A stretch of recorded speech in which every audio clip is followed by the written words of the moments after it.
It's really important to identify carers through hospital discharge, because we need to ensure that when patients are going home, they're going home safely and with the right levels of support, just not for their medical care, but in order to be able to live safely and their fulfilled lives in the community.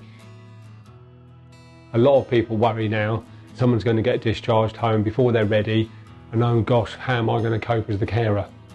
Some of these carers may have been looking after someone for 10, 15 years prior to hospital admission, so it's a real advantage for the staff to tap into that resource. I don't think staff are not aware.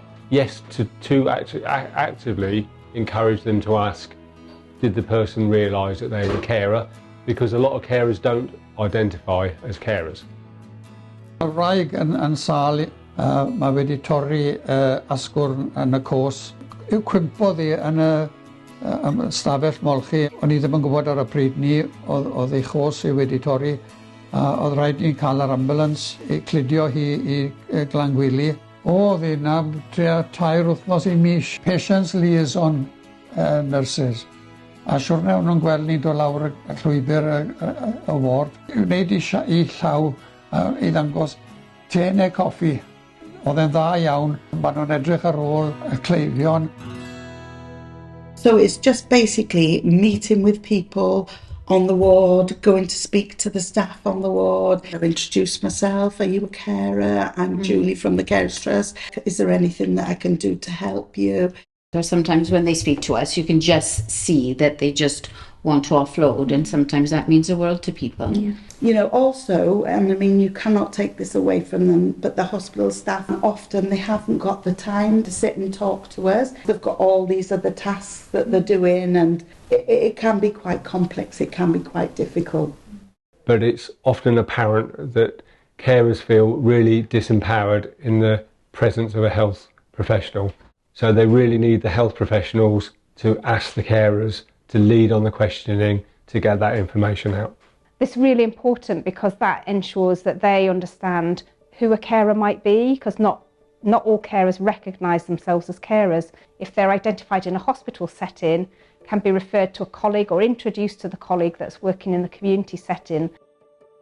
We usually have a board round every day. In that process then we can identify which patients have got unpaid carers, and on every board round one of the discharge liaison nurses will be present, and that's when we can highlight that there's an unpaid carer looking after this patient. Are you able to refer on? Ni'n adeiladu perthynas le ni gallu gweld pethau sy'n mynd mlaen, so ambell weithiau mae'n cymryd cwbl o wythnosau, ond mae'r amser na dyn ni i adeiladu'r perthynas le ni gallu gweud, wel, chi wedi meddwl amdano hwn, neu ydych chi wedi meddwl beth ych chi mynd i wneud yn y dydd, os ych chi angen mynd siopa, pwy sy'n mynd i helpu chi, a wedyn ni gallu wneud y sign-posting gyda'r cleifion a'r gyda'r gofalwyr yn nhw sy'n in charge. Ni mynd i helpu nhw. Any support we can signpost them to is just fantastic for their discharge and for the support for them as well. Oedd ni am meeting dy'r teulu a oedd y person yn just overwhelmed a popeth oedd ni'n siarad am bythdi. Oedd nhw just yn edrych fel, oedd nhw ddim yn gwybod beth i wneud, beth i dweud. Referral mewn i Julie yn y Carers Trust, wneud i signpost nhw i Carers Trust, a dath nhw mewn i'r meetings dy'r teulu a dy'r person i'n wneud yn siŵr fod oedd rhywun dyn nhw i support nhw trwy'r proses. Mae'n really pwysig bod rhywun na, rhywun i ni gallu siarad gyda, sy'n gallu helpu ni, achos os mae'r gwybodaeth gyda ni, ni gallu helpu pawb. For me, Laura, is when I'm completing the gateway form and we come to the question about is there an unpaid carer involved and do we need to refer and everything. So the feedback that I'm getting from my nurses on the ward is that when they reach that prompt is that it's reminding them. And it's such a good prompt for us to actually think of that question.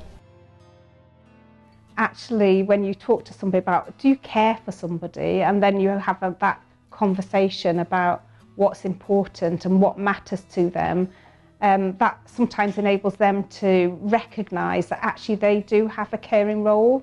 Not everybody's aware that they're entitled to support and that they could ask for a carer's assessment. Weles i ysbysiad advert am bwyty carers, a o'n i'n teimlo, wel, mae rhaid i fi cael mwy o gwybodaeth. A dechreuais i mynd i cyfarfodydd, Ond nhw wedi helpu fi wedyn ni llanw'r fforms lan i weld am y benefits, beth o'n i yn hawlio te. Oedd e manna i fi hawlio. I would say to health staff, make use of the carer's experience and don't be afraid to ask them to be involved in all the decision making because they understand the patient and they've got a lot to offer. Mae'n really pwysig bod ni'n identifio pwy yw'r carers a beth sy'n angen arno nhw, achos heb nhw gydra i supporto'r cleifion pan maen nhw'n gydra, falle deiff y cleifion nôl at ni, neu bydd readmissions dyn nhw. Nes i wybod pryd mae'r claf yn mynd gytre, bod dim ond y claf yn hapus, bod y teulu'n hapus hefyd.